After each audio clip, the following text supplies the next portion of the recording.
प्रेमियों, आज हम आप सबके सामने एक कहानी प्रस्तुत कर रहा हूं।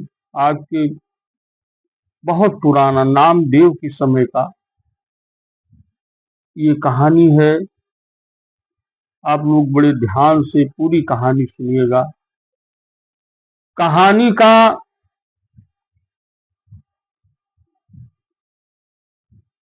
लोभ का त्याग ही इसका एक मुख्य उद्देश्य है। प्रेमियों, संत परिसा भागवत को एक बार रास्ते में पारस मणि मिली। वे उसे घर ले आए और अपनी पत्नी को दे दिया। भागवत की पत्नी संत नामदेव की पत्नी राजाई की अभिन्न सहेली थी। उसने सोचा कि यदि इसे रजाई को दे दिया जाए तो उस बेचारी का दिन फिर जाएगा। वो दौड़ी दौड़ी राजाई के पास पहुंची और मर देती हुई उससे कहा कि लोहे को स्पर्श कर जितना चाहो सोना बना लो, फिर वापस कर देना। राजाई ने मर से बहुत कुछ हासिल कर लिया। नामदेव जब घर आए तो बहुत से पकवान बने देखा और उन्हें आश्चर्य हुआ। पूछने पर राजाई ने पारस मणि की पूरी बात बताई। नामदेव ने कहा, नहीं, ये भोजन हमारे किसी काम का नहीं है। यदि इसे गरीबों को बांट दिया जाए उचित होगा। यह मणि भी लोभ की खान है और इसे नदी में डाल देना चाहिए। मणि मांगकर वे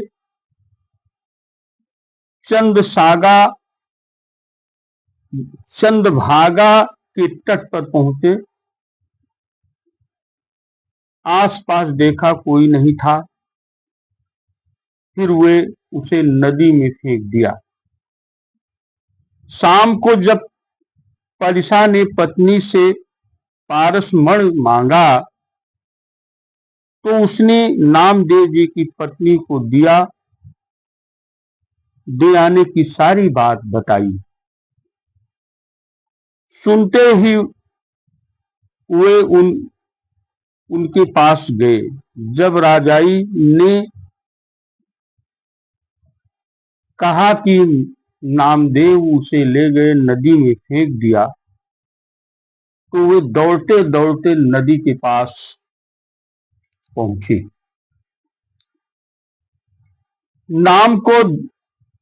नामदेव दिखाई पड़े।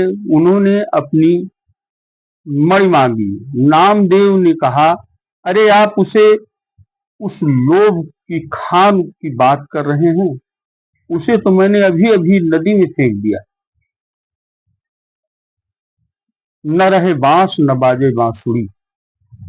सुनते ही परसा को गुस्सा आया और उन्होंने नामदेव को बहुत बुरा भला कहा।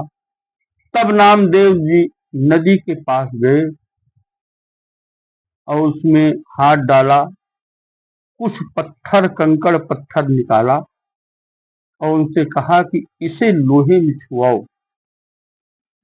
लोहे के टुकड़े में छुआते ही सोना हो गया। यह देख करके परसा बहुत ही चकित हुआ। अब उसे यह प्रतीत हो गया कि भक्त क्या नहीं कर सकता है।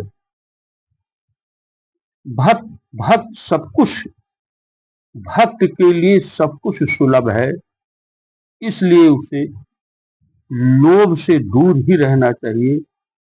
तब से परसा ने स्वयं वो कंकड़ जो उसको दिया था नामदेव जी ने, उसे नदी में फेंक दिया और लोभी ना होने का उसने संकल्प ले लिया। इसलिए लोभ पाप का मूल है। हमें लोभ नहीं करना चाहिए। उस परमात्मा ने हमें जो कुछ भी दिया है अपने घर में, वही हमारे लिए पर्याप्त है। उसी पर संतोष रखना चाहिए।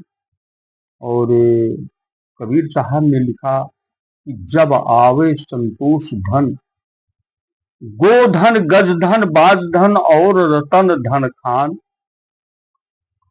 और जब आवे संतोष धन, सब धन धूल समान। इन्हीं शब्दों के साथ ये मेरी कहानी पूर्ण हुई। हमें लोभी नहीं होना चाहिए। जय श्री सीताराम।